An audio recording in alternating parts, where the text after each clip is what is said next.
That's pretty big time. Yes, yes. So he said, but I'm going to be late. His name was Boris. Boris, okay. He says, I'm going to be late, but talk amongst yourselves. Right. So they began to talk. We'll keep social workers. We'll do this. We'll take the doctors. We'll do the learning equivalent over here, blah, blah, blah. Mm-hmm. And so when he came 2 hours late, he wanted to hear what we had discussed. Yes. And everybody was sweating, trying to tell him what they had discussed. And he listened for a bit. He said, this sounds horrible. I don't like any of it. And then in the most polite way I could, I said, well, this reminds me of a song. And he said, I suppose you can sing it? I said, yes, I will. And it's basically the song was, I've got a brand new pair of roller skates. You've got a brand new key. I think that we should get together and try them out to see. I've been skating around this way. You've been looking for me. I got a brand new pair of roller skates. You've got a brand new. He fell out laughing. So what are you saying? I said, well, these people have been here. You are the late Boris. Right. He said, I didn't die. I said, you're late. He said, I said I was going to be late. I said, Boris, come on. You're late. A lot of good ideas have come and gone. Right. And you missed them. And now you're just going to can belittle belittle. like it doesn't matter. And so he said, okay, well taken. So let's discuss who's going to be the number one point person over these two combined units coming to one. Ah, And he okay. said, how about Jacqueline? No, she's busy doing that. How about Nathan? No, Nathan, he's got to do that. How about Alice? And finally he said, the point guy is George. He was able to put me in my place without insulting me. Ah, yes. He sang to me. Well, that's what you were taught. Yes. How to handle a situation in the kindness, considerate way possible. And that's what you did. Yeah. And it wasn't offensive to him. Right. Nor was it offensive to anyone else by you checking him Exactly. in that manner, in a nice, Exactly. polite manner. Right. And he recognized it, and in response, he offered the position to you. Mm-hmm. And that took your career in another entirely different direction. Mm-hmm. On that one little song.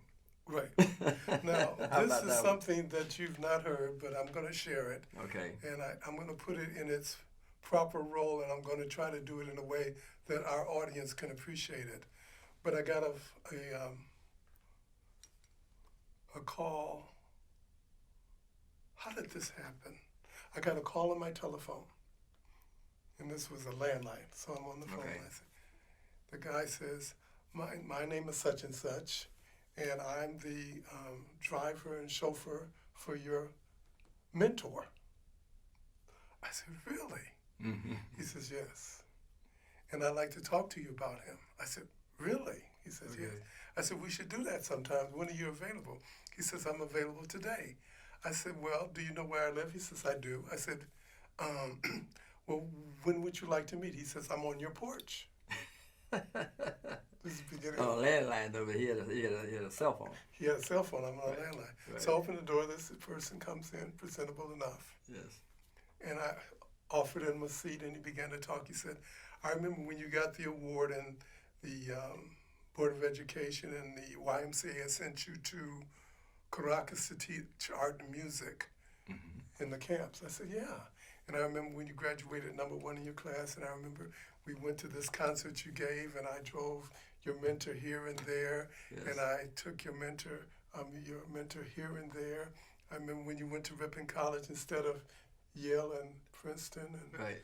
and I did this and I did this with your mentor. I said, really? I remember when you went to the Art Institute of Chicago. I remember when you played under the baton of Isaac Stern. I was there He for knew that. your whole life. He knew my whole life. Right. And then he said, for that, you low down, I'm going to kill you. Kidding me. And he stood up and he had a gun. And so I said, At least he gave you time to react. I said to him, He just if bust I out. were you, I would kill me too. I said, Okay. because you know everything about me. You've been to every dog and pony show Yes. and never was thanked for chauffeuring and probably even bathing this individual Yes. when he couldn't take care of himself. Right. And all he could talk about was his mentee, George. Yes. Yes. And for that, I'm very sorry. May I hug you? Yes. And he said yes, and I hugged him, and he wept. Oh. I said, let's put the gun down. I put the gun down. And he wept some more. We changed sides of hugging. Yes. And then he sat for a while. I said, can I give you something to drink? He said, no, I'm fine now. So I gave him his gun, and he left. I walked, and people said, you slammed the door. I did not. That's the worst thing I could do, is slam the door in this person's face. Yes, yes. And I watched him disappear. And never seen him since? I never saw him since. How many years ago was that? That was exactly 15 years ago. What a story. Do you know did he ever tell you who the mentor was? Oh, yes, I didn't mention it on television. But I know him well because he made sure I got the Weibo Foundation. You do know who he was? Then? Oh, yes. Okay. Mm-hmm. He was one of my teachers at Crane High School. So I wonder why was he, I guess, envy. It was envy. Could have been. But let's suppose, once again, you're eating chicken dinner at someone's house and you're talking about somebody else's chicken. Yes. That's very impolite. Yeah.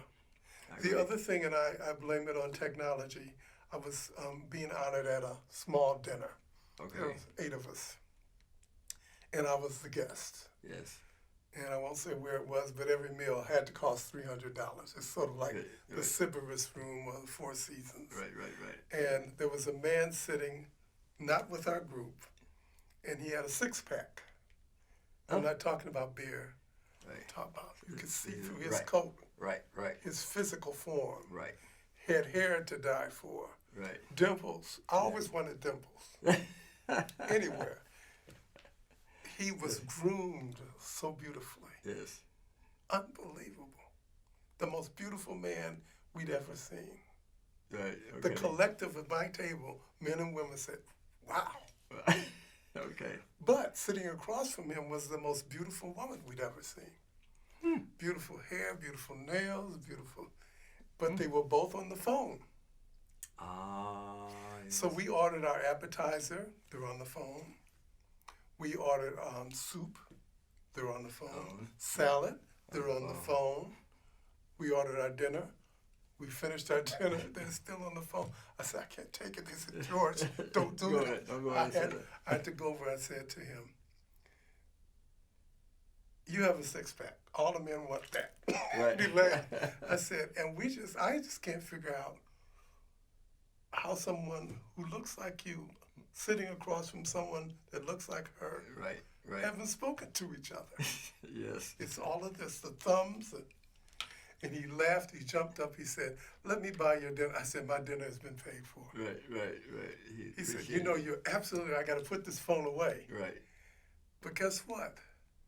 The woman never put her phone down. It was an agreement to just ignore each other's humanity. That is so sad. It's sad. And I see it all the time. I mean, I really see it all the time. This technology has really overwhelmed us. It has. And we're delusional and we're addicted to it. And it's affecting our children. And it's hard to imagine what this next generation of children are going to be like with the disconnect that they have grown up in. And this in front of them, 8, 9 hours a day. This is all they're doing. And there's an etiquette to crossing the street. People should not leave their safety in the hands of the driver. That's true. But most people cross the street. They're doing that. I see it all the time. All the time. And leave their children behind. Exactly. The children are following them across the street. Exactly. These are 5, 6-year-olds. That should be. So it's a small point about etiquette, but etiquette is also what we call the rules of the road and what's right and not right in these circumstances. Yes.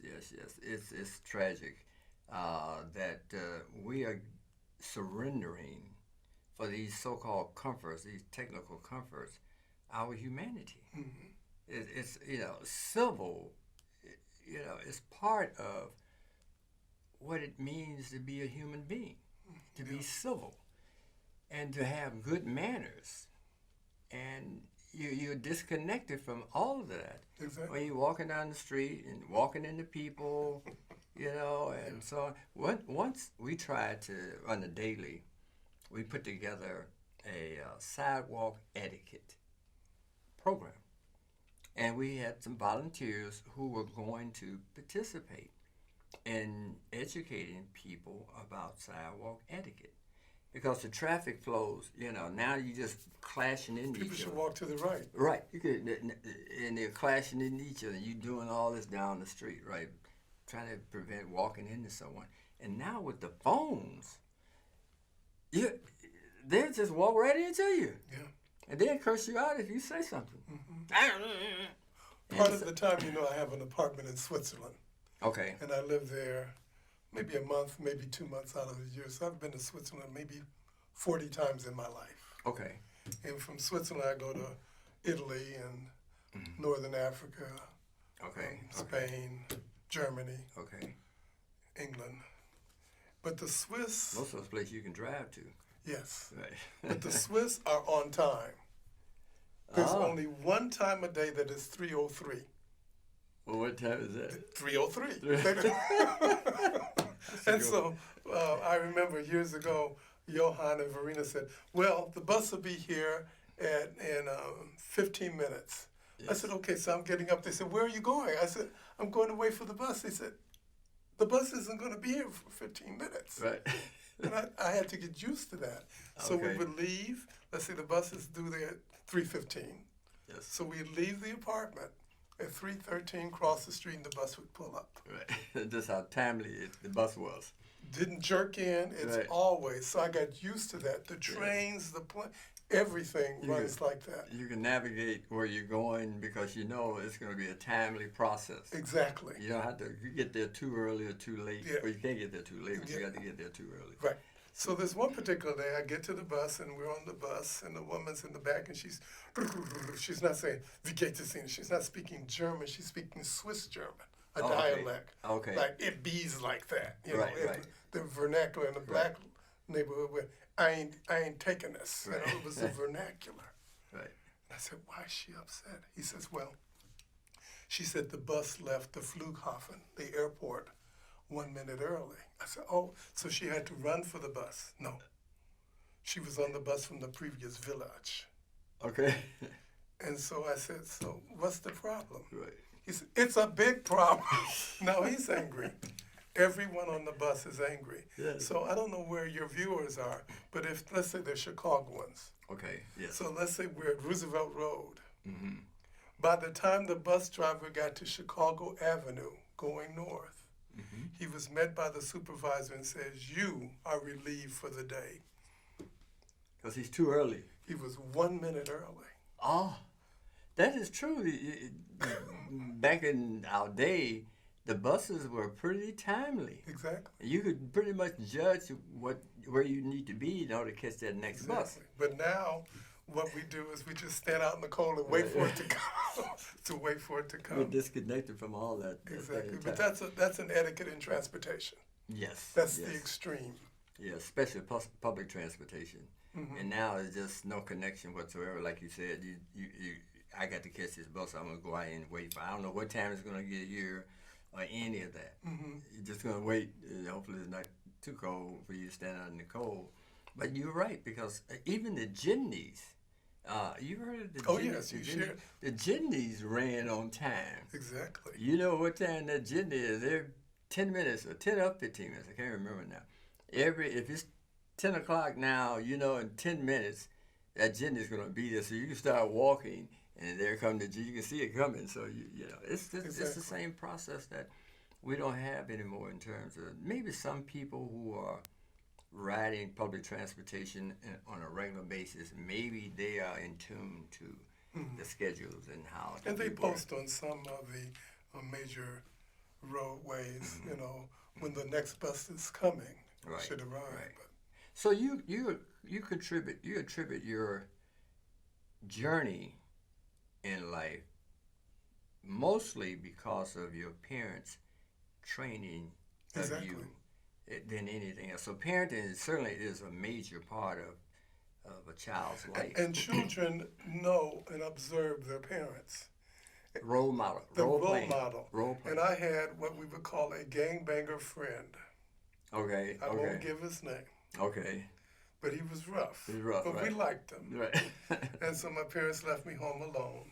Let's call him Travis. Travis, okay. And Travis came by. He said, Right. Looking for your parents. "Where's Mom and Dad?" Okay. I said, "I knew this is the time that Right. something's going to, some kind of drink, like I'm Right. 13 years old. He's Right. got something to drink Right. that You I wanna shouldn't check. drink, something to smoke that I Right, shouldn't shouldn't smoke. smoke. Something's going to happen." Right. And you know what he said? What? I said, "They're not here. They'll be shopping for 2 hours." He said, "I'll come back when they're home." That was a surprise. And I realized I didn't have any friends. All of my friends wanted to hover around my parents.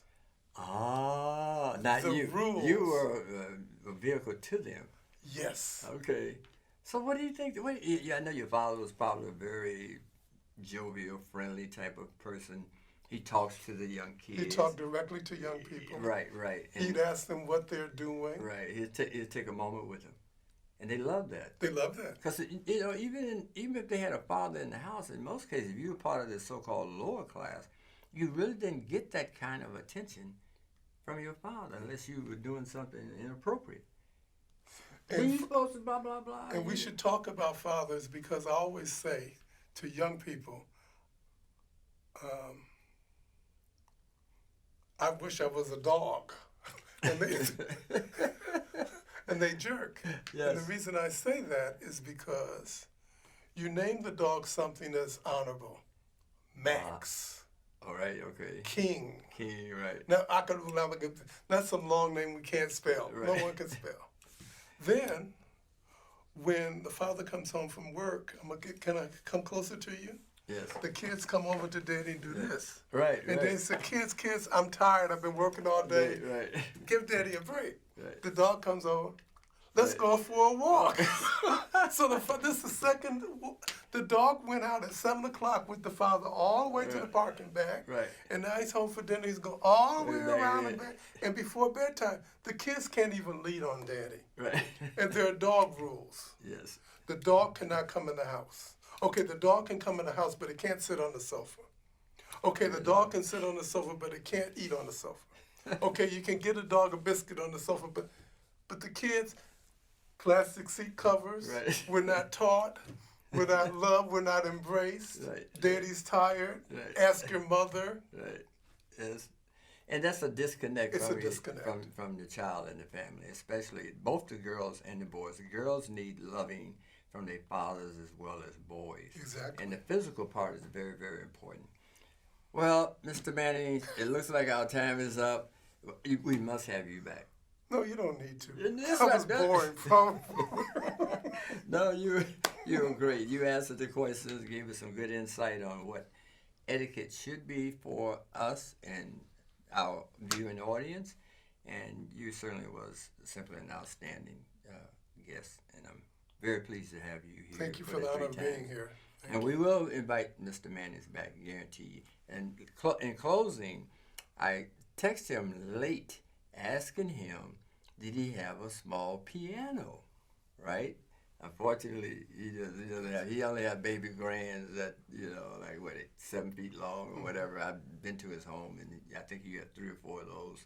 And I've heard him play, and they're beautiful instruments. But anyway, I was hoping he had something he could do here just to give us a sampling of his talent. But on the next show.